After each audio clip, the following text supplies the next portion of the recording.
স্তব্ধ রুয়াত।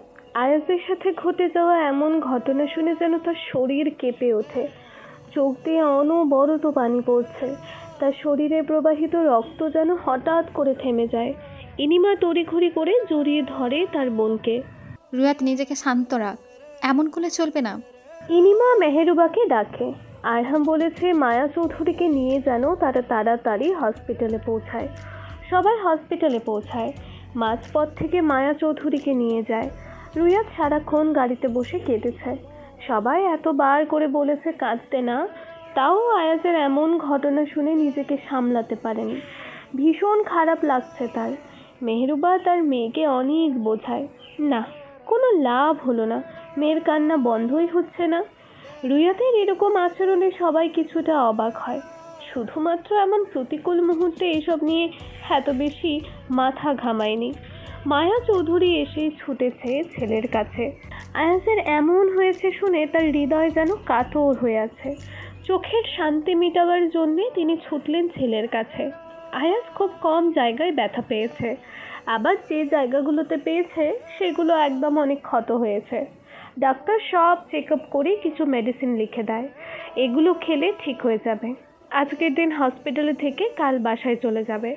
মূলত আরহাম আজ বাসায় নিতে দিবে না, তাই বাধ্য হয়েই আয়াজের এখানে থাকতে হচ্ছে। মায়া চৌধুরী কাঁদছেন ছেলেকে বুকে জড়িয়ে। আয়াজ আর আরহাম অনেক বুঝিয়েছে তাকে, কিন্তু তার মনের ভয় সংকট কোনোটিই দূর হচ্ছে না। আজ যদি তার আদরের ছোট্ট ছেলের কিছু হয়ে যেত, নিজেকে কিভাবে ক্ষমা করতেন তিনি? মায়া চৌধুরী কখনো চায়নি ছেলে রাজনীতি করুক। এই অবাধ্য ছেলে আর কার কথা শুনে পরিবারের বিরুদ্ধে গিয়েই রাজনীতিতে যোগ দেয়। প্রথমেই মায়া চৌধুরী আর ফজলুল চৌধুরী মত না দিলেও পরবর্তী সময় তারাও রাজি হয়েছেন। আয়াজ তার মায়ের মাথায় হাত বুলাচ্ছে। মা, আমার তেমন কিছু হয়নি তো, তুমি এত কেঁদো না। কয়েকদিন যেতেই দেখবে আমি ঠিক হয়ে গিয়েছি একদম। মন মানছে না মায়া চৌধুরীর। আরহাম এসে তার মায়ের হাত ধরে বলে, আয়াজ ঠিক হয়ে যাবে, এখন বাইরে চলো, সবার তো দেখা করা লাগবে। মায়া চৌধুরী ছেলেকে ছেড়ে যেতে চাচ্ছিলেন না। আরহাম জোর করে বাহিরে নিয়ে আসে। এক এক করে ফজলুল চৌধুরী, মেহেরুবা, হান্নান মজুমদার দেখা করে আসে। একসাথে একজনের বেশি মানুষ দেখা করতে পারে না, হাসপাতালের কর্তৃপক্ষের নিষেধ রয়েছে। বাকি রইল ইনিমা আর রুয়াত। আরহাম তাদের সামনে এসে বলে, এখন কে আগে যাবে বলো, দুজনই আমার খুব কাছের মানুষ। ইনিমা রুয়াতকে বলে। তুই আগে যা রুয়াত। রুয়াত মাথা নাড়িয়ে বলল, তুমি দেখা করে আসো। গলার অবস্থা 12টা বেজে গিয়েছে রুয়াতের। আজ ঘামে গরমে রোদের মধ্যে থেকে ঠান্ডা লেগেছে। তার উপর আয়াজের জন্য কেঁদেছে কতক্ষণ। সারাটা পথ রুয়াত কেঁদে কাটিয়েছে। ইনিমা টিস্যু দিয়েছিল, সেটা পুরোপুরি ভিজিয়ে ফেলেছে। এখন কাঁদলে শুধু ওড়নায় চোখ মুছে। ইনিমাই আগে দেখা করতে যায় আয়াজের কাছে। আয়াজ বেডে শুয়ে আছে, পেট ধরে গিয়েছে তার। এভাবে শুয়ে থাকা যায় নাকি? কেমন আছে দেবর সাহেব? ইনিমার কণ্ঠস্বর শুনেই আয়াজ তাকায় সেদিকটায়। সোজা সাপটা বলে, এই তো ভালো আছি। ইনিমা আয়াজের সামনে গিয়ে বলে, কোন কোন জায়গায় লেগেছে? এখনো ব্যথা আছে? তেমন লাগেনি, মেডিসিন দিয়েছে, এখন ব্যথা একটু কম। ইনিমা হেসে বলে, তোমার চিন্তা একজন চেহারাটা কি বানিয়েছে সামনে থেকে দেখলে বুঝবে। আসার সময় সারা পথ শুধু কেঁদেছে। আয়াজ ভ্রু কুঁচকে ফেলে। শুধু রুয়াজ ছাড়া আর কেউ নেই যে এখনো তার সাথে দেখা করেনি, তাই সর্বপ্রথম তার প্রেয়সীর কথাটিই মনে পড়ে। এসেছে? হুম। ইনিমা আরো কিছুক্ষণ কথা বলে আয়াজের সঙ্গে। ইনিমার আসতে দেরি হচ্ছে দেখে রুয়াতও ওয়াশরুম থেকে মুখে পানি দিয়ে আসে। খুব বাজে লাগছিল তাকে। ইনিমা বের হয়ে আসে। এবার রুয়াত যাবে। হাত পা কাঁপছে, বুক ধুকপুক শুরু করেছে।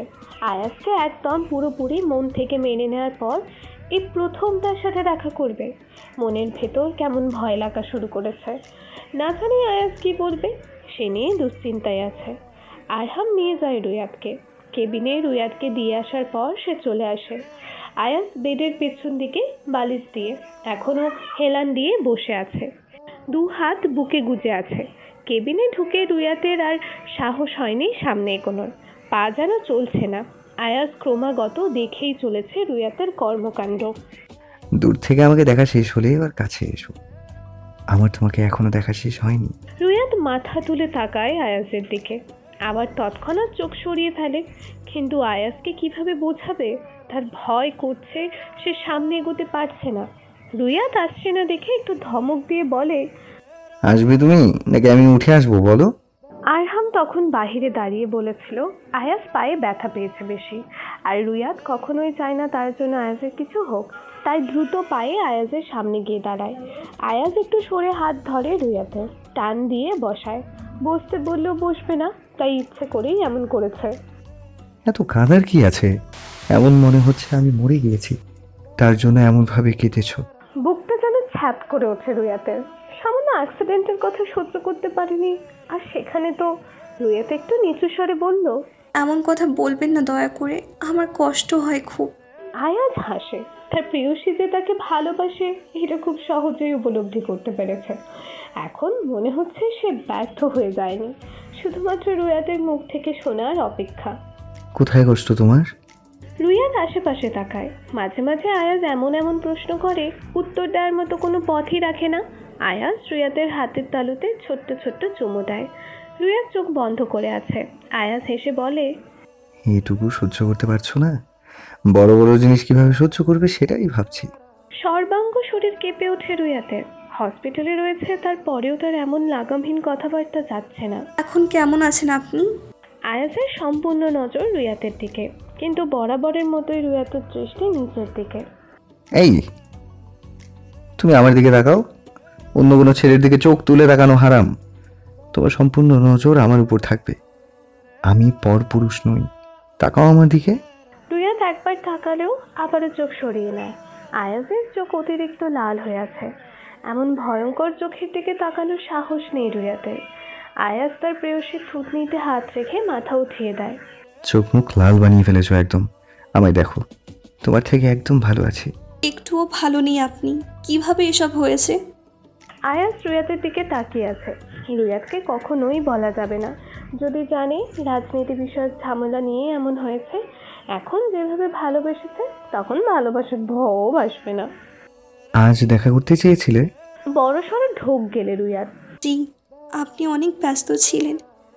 হ্যাঁ, তোমার সাথে মেয়ে চলে গিয়েছিল, তুমি কেন দাঁড়িয়েছিলে? কলেজে তুমি ছাড়া আর কোনো মেয়ে ছিল না, আমি যা দেখেছি। চলে আসতে পারলে না?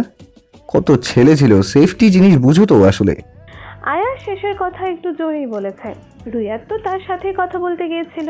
আপনি অসুস্থ আর এটা হসপিটাল, দয়া করে জোরে কথা বলবেন না। শান্ত হয় আয়াজ।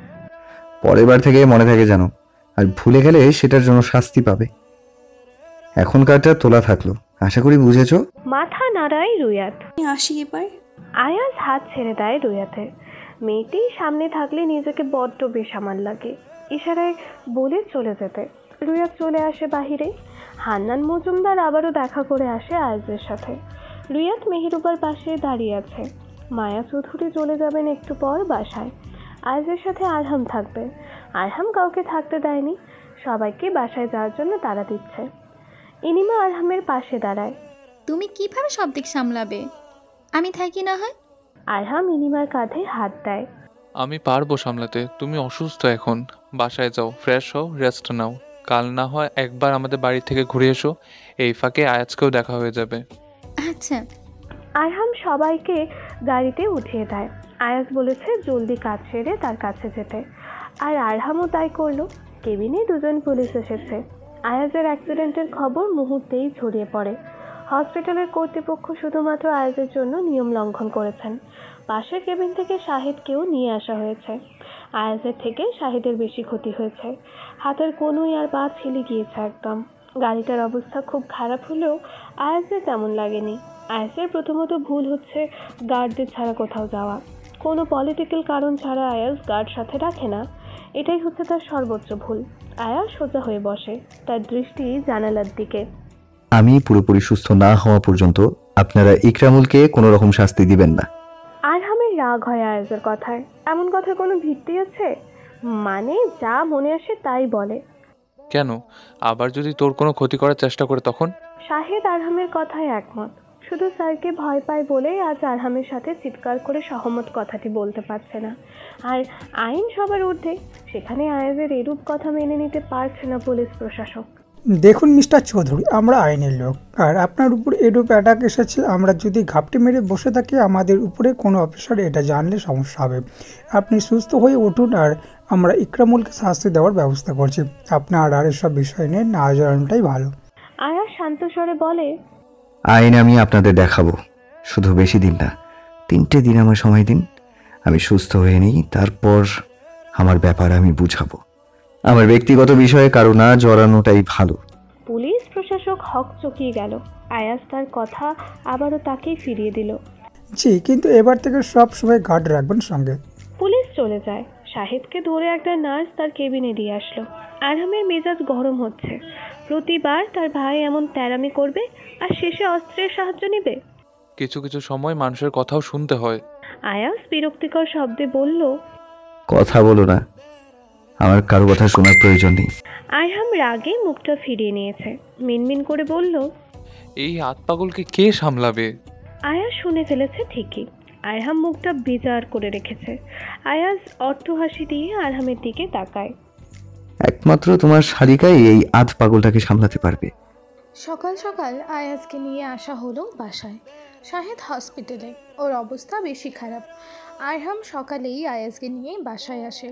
কাল রাতে হসপিটালে তুমুল ঝগড়া শুরু হয় দুজনের। আয়াজ যেহেতু খুব কম জায়গায় ব্যথা পেয়েছে, তাই সে আর হসপিটালে থাকতে ইচ্ছুক নয়। মাথায় শুধু ইকরামুলকে কিভাবে শাস্তি দেবে সেটাই ভাবছে। মায়া চৌধুরী ছোট ছেলেকে দেখে জড়িয়ে ধরে। একপাশে আরহাম ধরে আছে। আয়াজের ব্যথা পায়ে সে দাঁড়িয়ে থাকতে পারছে না। মায়ের মাথায় হাত বুলিয়ে বলে, মা, তোমাকে আর কত বোঝাবো বলো? আরহাম বিরক্ত স্বরে বলে, আহা মা, ওকে ছেড়ে দাও। এখন কতক্ষণ এভাবে দাঁড়িয়ে থাকবে? রুমে যেতে দাও ওকে। মায়া চৌধুরী আয়াজকে ছেড়ে দিল। তার দু গালে হাত দিয়ে ছেলের কপালে চুমু খেলো। আমি চাই তুই সব সময় ভালো থাক বাবা। আয়াজ হাসে। আরহাম আর মায়া চৌধুরী ধরে নিয়ে যায় রুমে। তারা রুম থেকে চলে যাওয়ার পর আয়াজ একা একা চেঞ্জ করে ফেলে। এই সময়ে রুয়াদকে মনে পড়ছে খুব। সঠিক সময় বিয়ে করলে আজ রুয়াদ তার বউ হয়ে থাকতো। এসব কাজে সাহায্য করতো মেয়েটা। রুয়াদের কথা মনে পড়তেই হাসি ফোটে আয়াজের। ইকরামুল টেবিলে মাথা দিয়েছিল। আয়াজের কথা শুনেই মাথা তুলে তাকালো তার দলের ছেলেটার দিকে। রক্তিম আভা মুহূর্তেই ছড়িয়ে পড়ল মুখে। আয়াজের জায়গায় শাহিদ এসে পড়েছিল। দলের লোকেদের গাফিলতির ফল এটা। মাথায় ভরপুর চিন্তা ঘুরপাক খাচ্ছে। একদিকে তার দোকান বন্ধ হয়ে আছে, ইনকামের একটা জায়গা অনির্দিষ্টকালের জন্য বন্ধ হয়েছে, সাংসারিক ঝামেলা, আর আয়াজের এরূপ অবস্থার জন্য আয়াজ যদি পুলিশের কাছে তার নাম বলে দেয়, নিশ্চয়ই পুলিশ তাকে ধরবে, সে খেয়ালও আছে। সব মিলিয়ে বেহাল দশা ইকরামুলের। তোদের সবার গাফিলতির কারণে আওয়াজ সুস্থ আছে। তোদের আসলে আমি আমার দলে রাখি কেন এত টাকা দেই মাঝে মধ্যে সেটাই বুঝতে পারছি না। এমন লম্পট কতগুলোকে রেখে আমি নিজের দুর্নাম করছি। ইকরামুলের চিৎকারে ছেলেটা একদম চুপসে যায়। বাকি সবাই লজ্জায় মাথা নিচু করে ফেলে। ইকরামুল যে শুধু আজ তাদের এসব বলছে তা না, এটা তার নিত্যদিনের বলা কথা। এমন কোনো দিন নেই যে ইকরামুল তার দলের লোকেদের উপর চিৎকার করেনি। রাগে ফুঁসছে সে। আওয়াজের দলের আশরাফকে জলদি বল আমার সাথে দেখা করতে। কাল দেখলাম না ওকে, বউয়ের সাথে সময় কাটাচ্ছে নিশ্চয়ই। মট করে কথাটি বলে ইকরামুল। তার মন চাচ্ছে আশরাফকে মাটিতে পুঁতে ফেলতে। মেজাজ চরম পর্যায়ে গরম আছে। আশরাফকে কল দেওয়ার প্রায় 20 মিনিট পর ইকরামুলের অফিসে আশরাফকে দেখেই ইকরামুলের যেন শরীরে আগুন ধরে যায়। এত কিছু পরও আশরাফের কোনো দেখা পায়নি সে। রাগে টেবিলের ওপর থাকা গ্লাসের পানি আশরাফের মুখে মারে। খুব আনন্দেই আছিস তাই না? খুব ফুর্তি করছিস। একবারও কাল দেখা করতে আসলি না। বলেছিলাম না আওয়াজের সম্পূর্ণ প্ল্যান আমায় জানাবি, কিন্তু তুই কি করছিস? আর তুই জানাসনি আওয়াজের জন্য আমার সব দোকান বন্ধ হয়ে গিয়েছে। শুনেছিস কারোর থেকে? আওয়াজ এত প্রমাণ কোথায় পেল বল? আশরাফ লজ্জায় মাথা নিচু করে আছে। তার বউয়ের ডেলিভারি ছিল কাল। এমন না যে আয়াজের কাছেও গিয়েছে, কারোর সাথে দেখা করেনি। বউয়ের জন্য চিন্তায় কোনো কিছুর খবর নেওয়া হয়নি। ইকরামুল যে প্রতিশোধের আগুনে পাগল হয়ে গিয়েছে বুঝতে বেশি সময় লাগলো না আশরাফের। নিজেকে তটস্থ করে বলে, স্যার, আমার বউয়ের কাল ডেলিভারি ছিল। আয়াস স্যারের যে অ্যাক্সিডেন্ট হয়েছিল আমি সেখানেও যাইনি। কাল শুধু ইকরামুল আর বলতে দিল না আশরাফকে, ধমক দিয়ে চুপ করিয়ে দিল। শোন, বেশি চালাকি কখনো করার চেষ্টাও মাথায় আনিস না।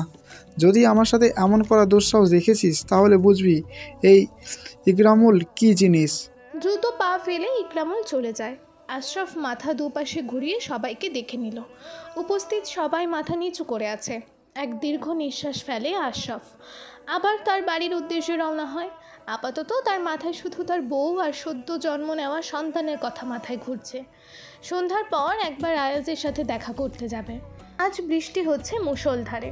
রুয়াত জাফরিকে কোলে নিয়ে বারান্দায় দাঁড়িয়ে দুজন বৃষ্টি দেখছে। কারেন্টও নেই, তাই তারা বারান্দায় এসেছে। রুমে ইনিমা আরহামের সাথে কথা বলছে। জাফরি হাত বাড়িয়ে বৃষ্টির পানি ভেতরে এনে রুয়াতের মুখের ওপর ঝাড়া দিচ্ছে। রুয়াত বাচ্চাটির আনন্দ উপভোগ করছে। ইনিমা ফোনের এক পাশে শুয়ে আছে। আরহাম ভিডিও কল দিয়েছে। আজ আসবে বাসায়? ইনিমার শরীর খুব দুর্বল, তাও বলে, হ্যাঁ আসবো। আমার তো উচিত একবার আয়াজকে দেখে আসা, না হলে মানুষ কি ভাববে। শোনো অনিমা, শরীর ভালো থাকলেই আসবে, না হলে আসার দরকার নেই। আর মানুষের ভাবাভাবিকে এত পাত্তা না দেওয়াই ভালো। আজ অনেক পলিটিক্যাল লোক আসবে বাসায় আয়াজের সাথে দেখা করার জন্য। তাহলে তো মায়ের ওপর আজ অনেক চাপ পড়বে।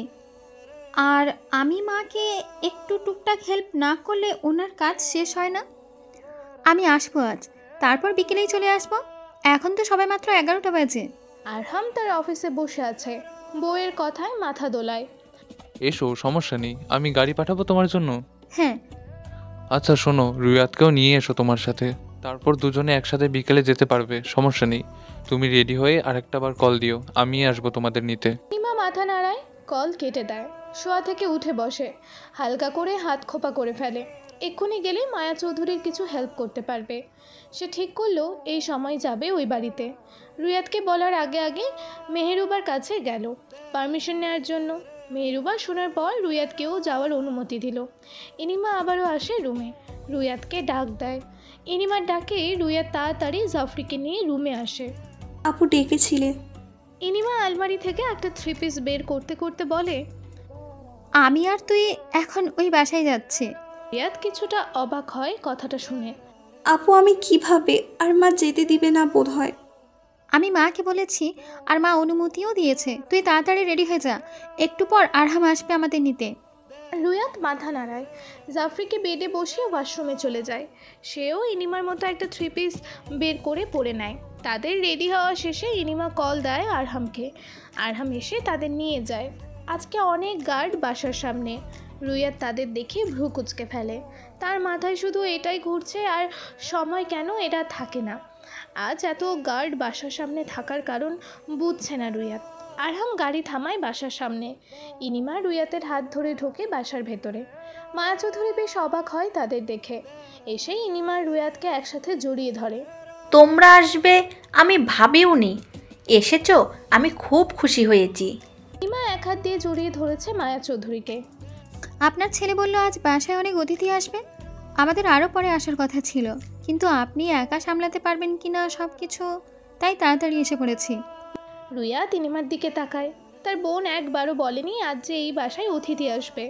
মায়া চৌধুরী হেসে বলে, আচ্ছা যাও, তোমরা আয়াজের সাথে দেখা করে এসো। তোমাদের দেখলে ও আমার থেকে বেশি অবাক হবে। ইনিমা সোজা হয়ে দাঁড়ায়। জি মা, যাচ্ছি, কিন্তু বাবা বাসায় নেই।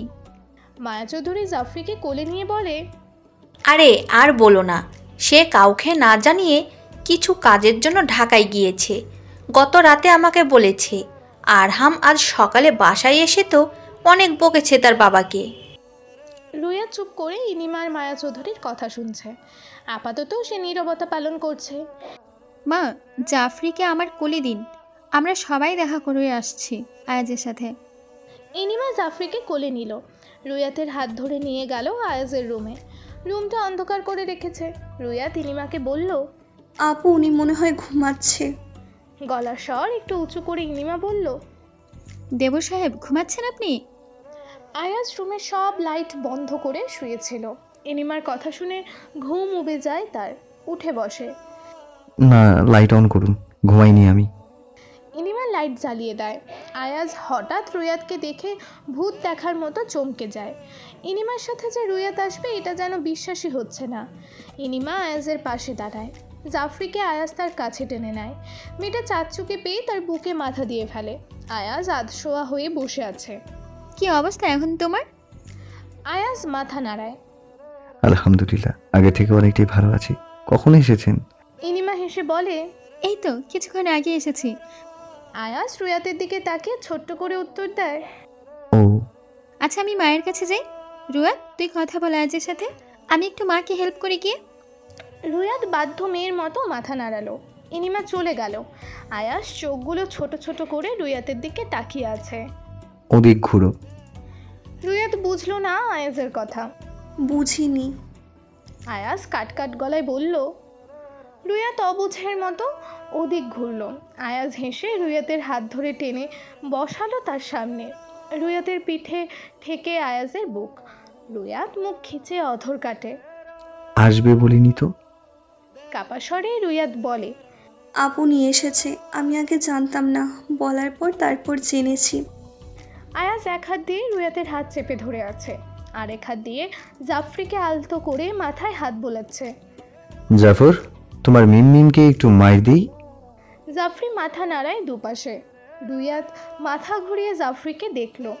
আয়াজ মাথা ঠেকায় রুয়াতের মাথায়। প্রিয়সী, তুমি আমার হৃদয়ে বয়ে আনা অদৃশ্য শান্তি সুখ। এই যে তোমায় দেখছি, আমার সব ব্যথা সেরে গিয়েছে। সবার মাঝে আয়াজ বসে আছে।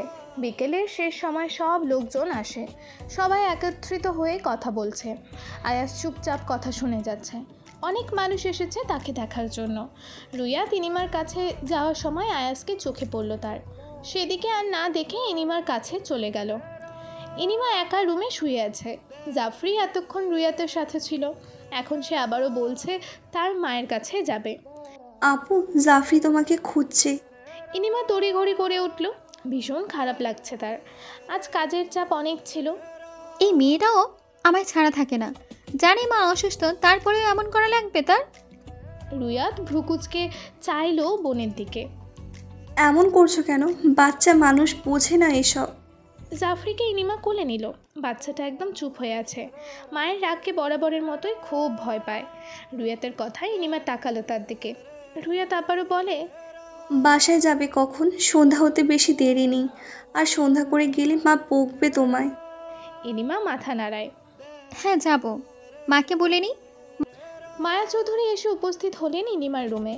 রুয়াতকে দেখেই মায়া চৌধুরী হাসি দিলেন। প্রত্যুত্তরে রুয়াতও হাসলো।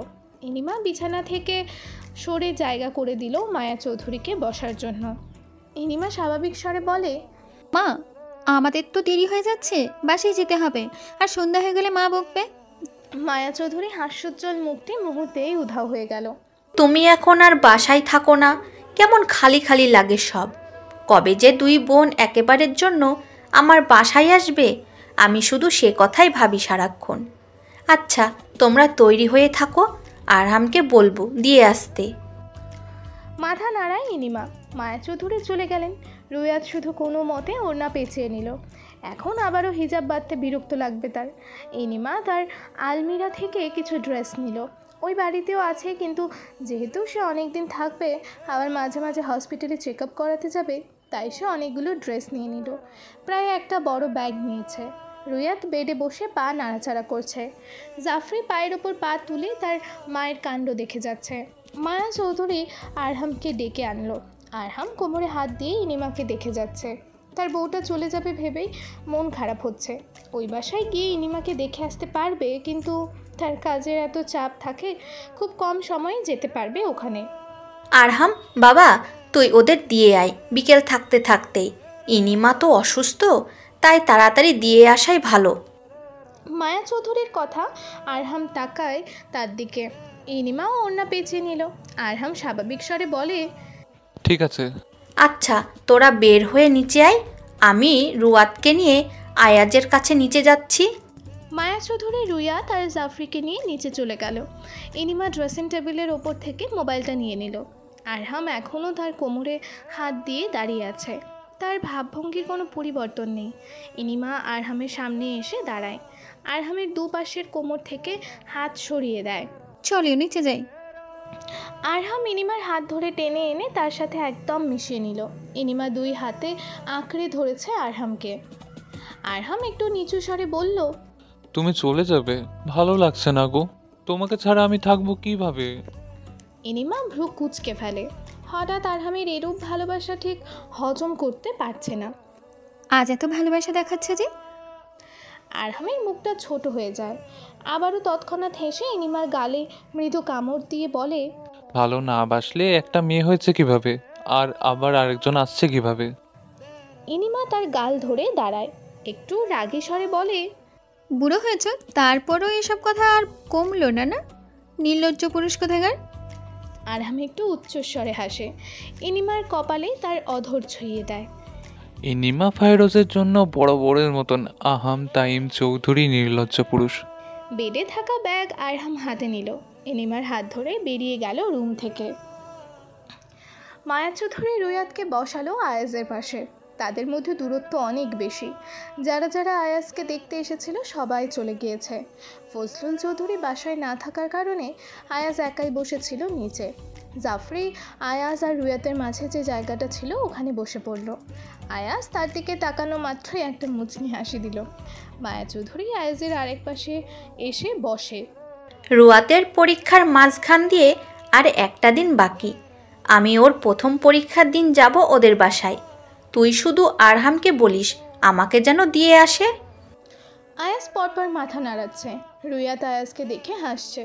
মায়া চৌধুরী আয়াজের হাত ধরে বলল, তুই যাবি না? আর তুই তো অসুস্থ, এখন যাবি কিভাবে?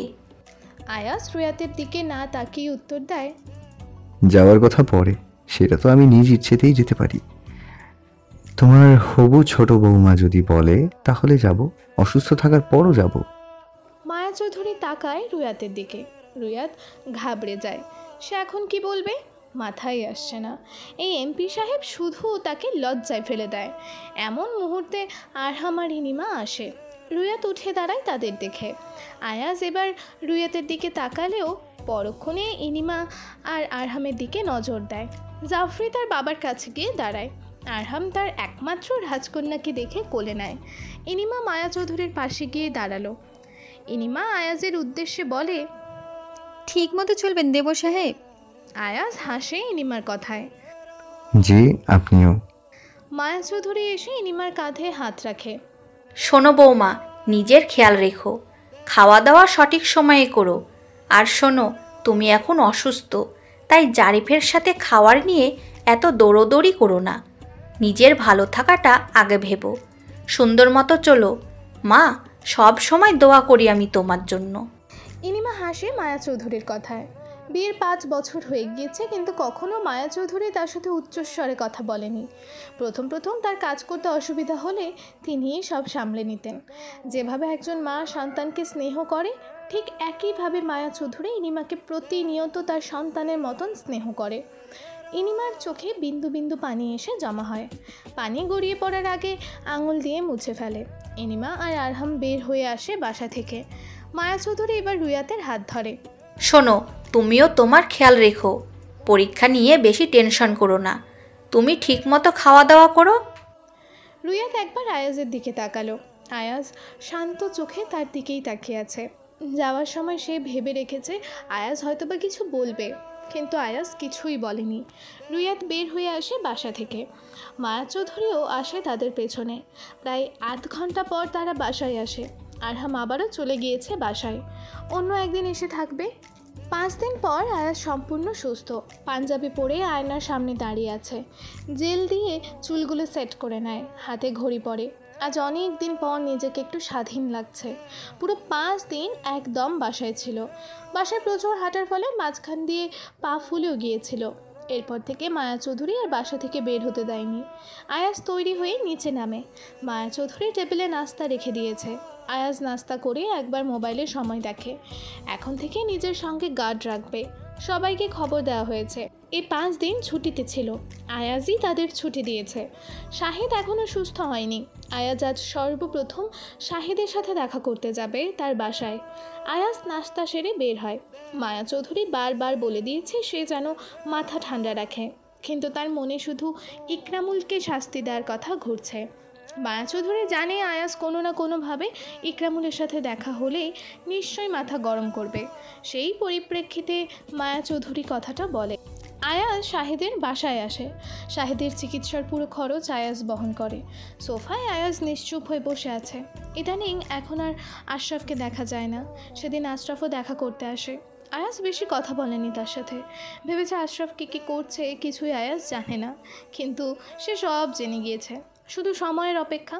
তারপর আশরাফকেও আয়াসের ভয়ঙ্কর রূপের সাথে পরিচয় করিয়ে দিতে দ্বিধাবোধ করবে না। শাহেদকে নিয়ে আসে তার ছোট্ট বোন। আয়াসকে দেখা মাত্রই সালাম দেয়। শাহেদ আয়াসের সাথে কাজ করার পর ও এই প্রথম আয়াস শাহেদের বাসায় এসেছে। শাহেদকে কাট গলায় বলে, এইভাবে কতদিন বাড়িতে থাকবে? সূর্যের আলো, দিনের প্রাকৃতিক বাতাস, রাতের চাঁদের আলো, কেউ তোমাকে দেখে তো আসলে? শাহেদ ভাবাচাকা খেয়ে গেল আয়াসের কথায়। এটা কি তাকে অপমান করা হলো নাকি? মাথা নিচু করে শাহেদ বলল, স্যার আপনি তো দেখতেই পারছেন আমি অসুস্থ, সুস্থ হলে কাজে ফিরবো। থমথমে অবস্থা। পর্দার আড়াল থেকে শাহেদের বোন আর মা তাদের কথা শুনছে। আয়াস সেদিকটায়ও একবার তাকালো। আয়াজ তার পাশের জায়গাটায় সবসময় শাহিদকে মিস করে। শাহেদ ছলো নয়নে তাকায়। চোখ দিয়ে দুফোঁটা পানি পড়ে তার। একদিকে এরকম অসুস্থতা আর একদিকে কাজ। আয়াজ স্যার দলের প্রতি মায়া, কোনোটিই ভুলতে পারছে না সে। আয়াজ উঠে শাহেদের কাঁধে হাত দিয়ে বলল, তোমাকে ছাড়া আমি কিছুই শুরু করব না। আয়াজ তার পাশে খুব তাড়াতাড়ি শাহিদকে দেখতে চায়। যতদিন আয়াজ বেঁচে থাকবে ততদিন শাহিদকে বাঁচিয়ে রাখার সর্বত্র চেষ্টা চালিয়ে যাবে। আয়াজ নাম যতদিন থাকবে ততদিন শাহেদ নামটিও থাকবে। তুমি আমায় বাঁচিয়েছ, নিঃস্বার্থভাবে দিনরাত খেটেছ আমার এবং আমার দলের জন্য। তোমার এসব কথা আয়াজের মনে চিরকাল স্মরণীয় হয়ে থাকবে। খুব জলদি আমি শাহেদকে সুস্থ দেখতে চাই। শরীরের সুস্থতার দিকটা আল্লাহর হাতে, আর মনের সুস্থতা তুমি ফিরিয়ে আনবে, মজবুত রাখবে। হাস্যোজ্জ্বল আভা ছড়িয়ে পড়ে শাহেদের চোখে মুখে। দূর থেকে তার মা পর্দার আড়াল থেকে ক্রমাগত চোখ মুছে যাচ্ছে। মানুষটা সত্যি উদার মনের। শাহেদের বোন আয়াসের এমন কাণ্ডে হেসে যাচ্ছে। তার বান্ধবীদের থেকে শুনেছে আয়াস তাইম চৌধুরী অমায়িক মনের মানুষ। আজ প্রত্যেকটি কথা হিসেবে মিলে যাচ্ছে। আয়াস বের হয়ে আসে শাহেদের বাড়ি থেকে। এবার তার অফিসে যাবে। অনেকদিন পর তার চিরচেনা জায়গা দেখে হাসলো। এবার পুরনো কাজ নাড়া দিতে হবে। আজও বেশ কয়েকজন দেখা করতে আসলো আয়াজের সাথে। সব পলিটিক্যাল মিটিং কাজ শেষ করে ইকরামুলকে নিয়ে রিসার্চ করতে বসলো। ল্যাপটপে ডুবে আছে। 3 ঘন্টা পর তার সব কাজ সফল হলো। এবার শুধু ইকরামুল তার ফাঁদে পা দিলেই হবে। আয়াজ তার চেয়ারে মাথা হেলিয়ে দিয়ে হাসছে। ইকরামুলের জন্য এবার সত্যিই ভীষণ কষ্ট হচ্ছে। আয়াজ বেশ কিছুক্ষণ রেস্ট করলো। মনকে তো আর রেস্ট দেওয়া যাবে না রুয়াতকে ছাড়া, তাই সেখানে যাওয়ার উদ্দেশ্যে বেরিয়ে পড়ল। প্রায় টানা 3 দিন তার প্রেয়সীর সাথে দেখা হয়নি। আয়াজ আজ আর গার্ডদের নিয়ে সেখানে গেল। প্রতিবার যে জায়গায় রুয়াতের সাথে দেখা হয় সেখানেই গাড়ি থামায়। গাড়ি থেকে বের হয়। বাহির থেকে অন্য একটা রুমের জানালা দেখা যাচ্ছে। আয়াজ কল দেয় রুয়াতের মোবাইলে। অনেকবার ট্রাই করার পর বন্ধ বলছে। এবার ইনিমার মোবাইলে কল দেয়।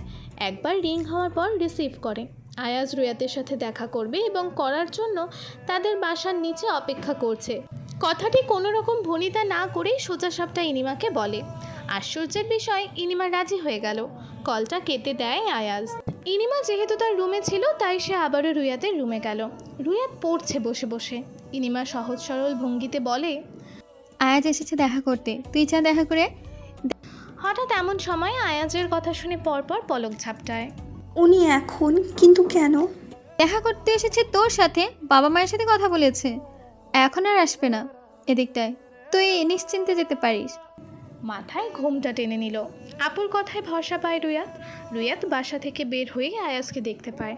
গাড়ির সামনে হেলান দিয়ে দাঁড়িয়ে আছে। আয়াজ হাসছে প্রেয়সীকে দেখে। রুয়াত অনেকটাই দূরে দাঁড়িয়ে আছে। একদম আমার সামনে এসে দাঁড়াও, সমস্ত দূরত্ব ঘুচিয়ে দাও। রুয়াত পলকহীন চাহনিতে তাকায়। অনেকটাই সামনে এগিয়ে যায়, তবুও আয়াজের কাছে সেই দূরত্বই লাগছে। রুয়াতের কবজি ধরে টেনে তার সামনে দাঁড় করায়। একটু জোরে সরে ধমক দিয়ে বলল, এই বলেছি না সমস্ত দূরত্ব ঘুচিয়ে দাঁড়াতে? কথার অবাধ্য হও কেন তুমি? আয়াস ভালো করে দেখে নিচ্ছে তার প্রেয়সীকে, যেন কত বছর দেখেনি এই মায়াময়ী কন্যাকে। এক্সাম কেমন হচ্ছে তোমার? রুয়াদ মাথা নাড়িয়ে বলে। আলহামদুলিল্লাহ, ভালো হচ্ছে। রুয়াদকে একটু জ্বালানোর জন্য বলল। আমি তোমার ভালো রেজাল্ট চাই, না হলে জনগণ বলবে এমপির বউ এইচএসসিতে ভালো রেজাল্ট উঠাতে পারেনি। পরিশেষে মান সম্মানটা আমারই যাবে ম্যাডাম। ভ্রু কুচকে তাকায় রুয়াদ। আমার এক্সাম ভালো হচ্ছে, আশাবাদী আপনার মান সম্মান যাবে না এমপি সাহেব। আয়াজ অবাক হয়। এমপি সাহেব খুব সুমধুর ছিল বাক্যটি। এক হাত দ্বারা পিঠ আঁকড়ে ধরে একটু সামনে আনে রুয়াদকে। সাথে সাথে রুয়াদ চোখ বন্ধ করে ফেলে। পরক্ষণেই আবার দূরে সরিয়ে দেয় আয়াজ। দু বাহুতে হাত রেখে হেসে বলে, আপনার এমপি সাহেব এতটা বেসামাল নয়। একটা পবিত্র শব্দ 3 বার উচ্চারণ করে আপনাকে সম্পূর্ণভাবে আমার করে নিব। রুয়াদ ফাইরোজ দয়ত্রী, যেখানে থাকবে না কোনো রূপ বাধা। আর সেই দিনটি খুব কাছে।